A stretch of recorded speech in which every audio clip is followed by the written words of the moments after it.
Yes, I am black. And that's for those of you that were not entirely sure. Actually, that's the beauty of our culture and race, right? We come in all shapes and sizes and skin tones and hair textures, right? Lots of options out there. Brothers and sisters, no need to stray. Think about that. Anyway, I always say that before I speak, because if you do not know my cultural orientation, you probably will be offended by what I say. We're going to have a very frank and open discussion. So, those are sort of my opening remarks. And so I always do a short, let's call it internal prayer for me. And I simply would like for you to know that I am asking God to grant me the words to speak your thoughts. May He grant me the words to speak your thoughts.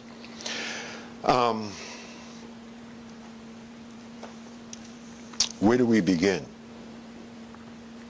We begin in this great country. This is a great country. I travel about 350,000 miles a year. I have about 8.5 million frequent flyer miles. Over the last 18 months, I've been in 187 different cities around the country and around the world. And if you have traveled as extensively as I have traveled, you will understand that this is the greatest country in the world. There are no black people in the entire world doing better than we are.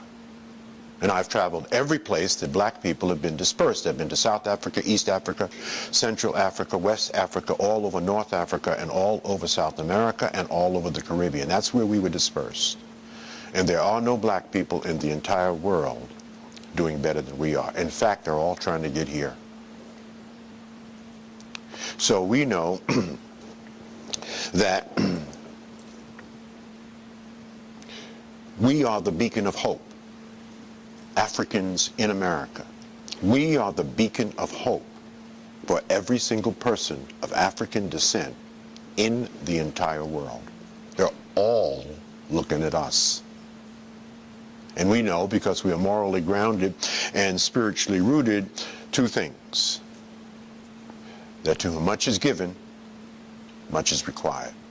We have an awesome responsibility not only to save ourselves, but to be the model for all people of African descent throughout the entire world. They are looking to us. They're saying, what are black folks in America doing?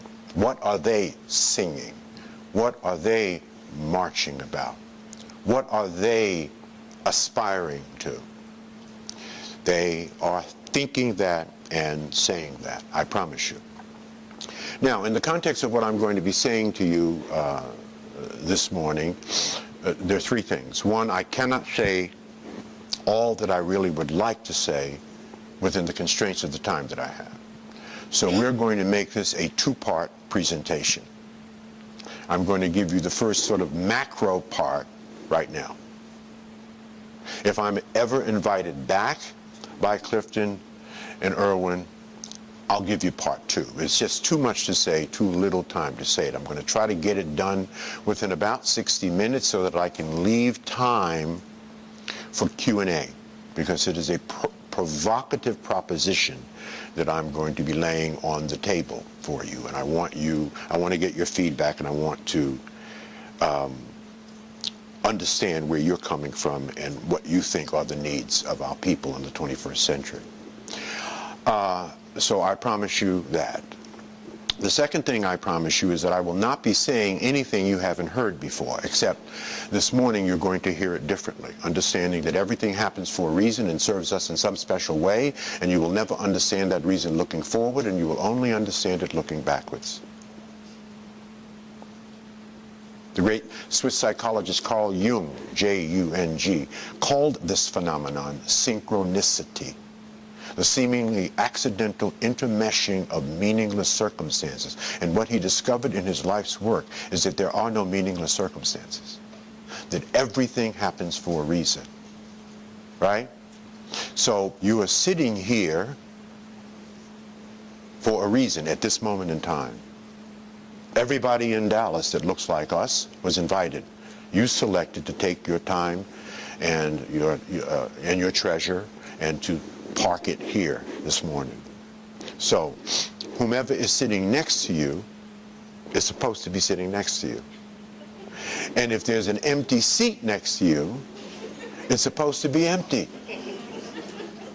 Understanding that when the students are ready, the teachers will appear, not 1 minute late and not 1 minute early. You are always where you're supposed to be. And today, you selected few of the masses of us in Dallas have decided to be here.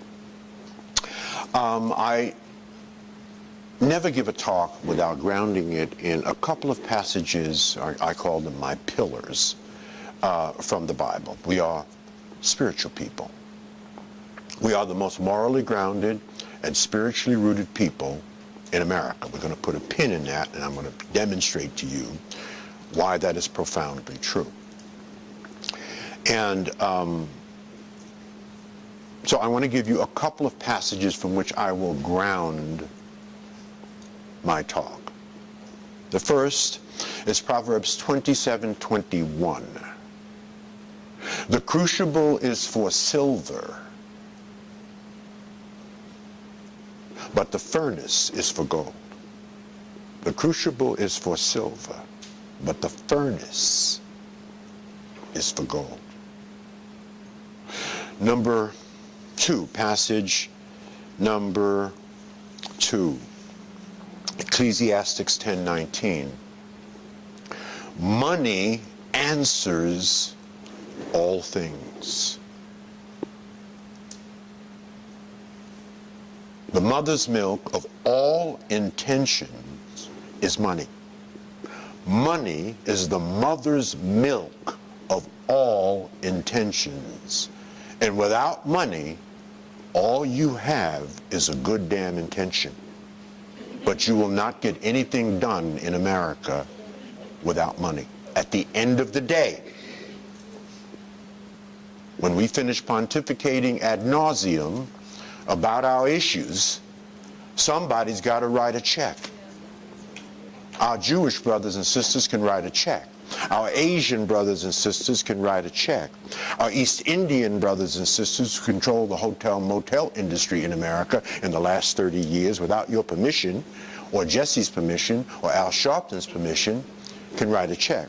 Our Arab brothers and sisters, and I was in Abu Dhabi and Dubai, can write a check. Oh, they can write serious checks.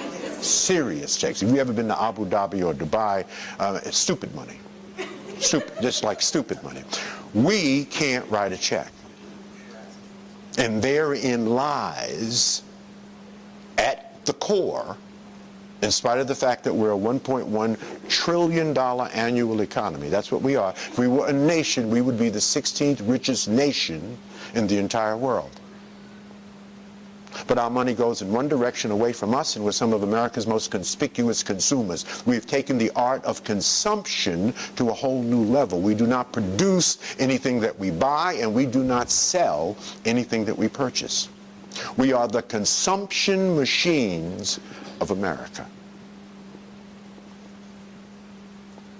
And when you're consuming and not producing, at the end of the day, you can't write a check. You cannot finance your own revolution. You cannot use money to assuage the deeper issues within the context of our own community. We must fix this in the 21st century. The third and final passage I want to ground my talk in is a not often quoted passage. It is a direct quote from Jesus Christ, and there are not many direct quotes from Jesus Christ in the Bible. John 5:30. Check it out when you get home.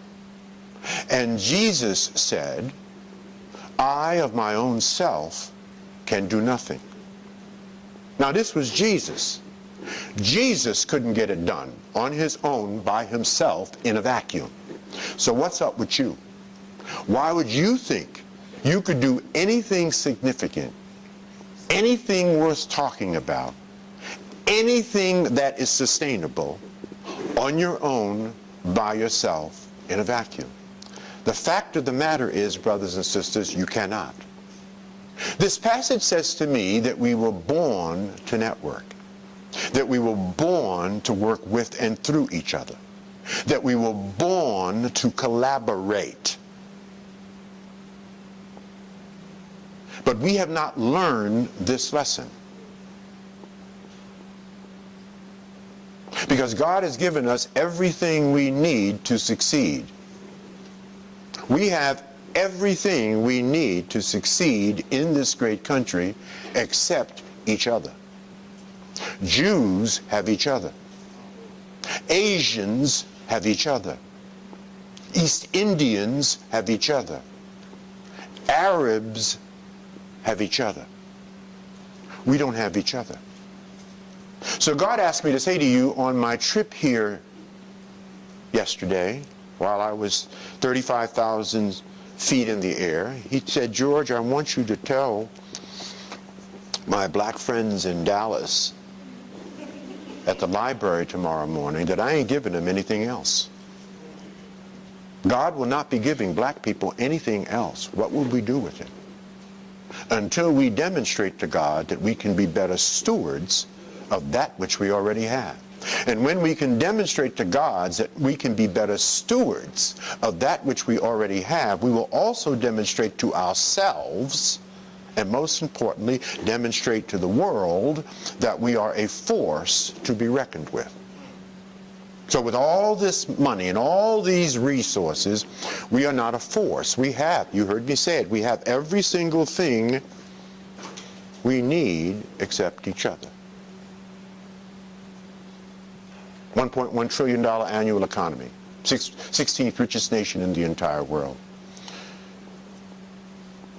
You could take the overwhelming majority of countries in sub-Saharan Africa, combine their gross domestic product, and it would not equal the $1.1 trillion that we bring to the table in a single year. We have brain power. We're brilliant people. Most of us have forgotten who they really are, but we are brilliant. We have surpassed W.E.B. Du Bois' dream. Remember his 90-year-old dream of the talented 10th? His dream was if at least 10% of black people could get the finest education possible, he meant a college education. They would then get that education, they would then come back to their community, they would reinvest in their community, and that 10% alone would uplift the entire race. That was Du Bois' dream. We've surpassed that dream. 18% of black folks in America, 18%. That's an 80%, almost doubling of what Dr. Du Bois wanted for us, right? 18% of black folks in America have at least a 4-year college degree or better. So let me say that another way. We have a lot of PhDs in our community. We now need some PhDs, right? We need some PhDs. So we're brilliant people. And here's an interesting statistic you don't hear very often. 60% of the black workforce, nearly 9 million of us, are in executive, managerial, supervisory, professional specialty, vocational, technical, administrative, sales, and business ownership positions. That is an army of potential role models and mentors to help those who are stuck in the cycle of poverty. In fact, there is no army in the entire world larger than the army of black people that have succeeded in this country. So make no mistake about it, success runs in our race. But the question is, what are we doing with this? What is the state of mind of black America? If Dr. King were to come back here today, 50 years after his death, he would be ecstatic that Barack Hussein Obama is president. He predicted it. He predicted there would be a black president within 40 years. But he would be angry with black people about every single thing else. He would just simply look at black people and say, is this what I took a bullet for? Is this what I took? We're at the bottom of every single statistic that matters in America. And we came over here on the Mayflower. For the 35th year in a row, we're at the bottom of the SAT scores. For the 35th year in a row, Asians are now at the top. They have replaced white males and white females. And I don't even want to get into the statistics. You know what the statistics are. And we ought to be ashamed of ourselves. There was an interesting article on the front page of USA Today not long ago. I hope you saw it. It was on the front page below the fold. It was about black people and their money. Baby boomers, my generation. The most read newspaper in the United States, USA Today, about black people and their money. Here's what they said. They said that baby boomers, black baby boomers, will be the first generation of Africans in America to raise another generation of Africans in America that will not do better than them. So in the 400-year history of our people, we are the only generation to raise another generation that will be worse off. So A, we need our asses kicked. B, you can count me out of that. I will not be a part of that equation. And you must not be a part of that equation. We ought to be ashamed of ourselves.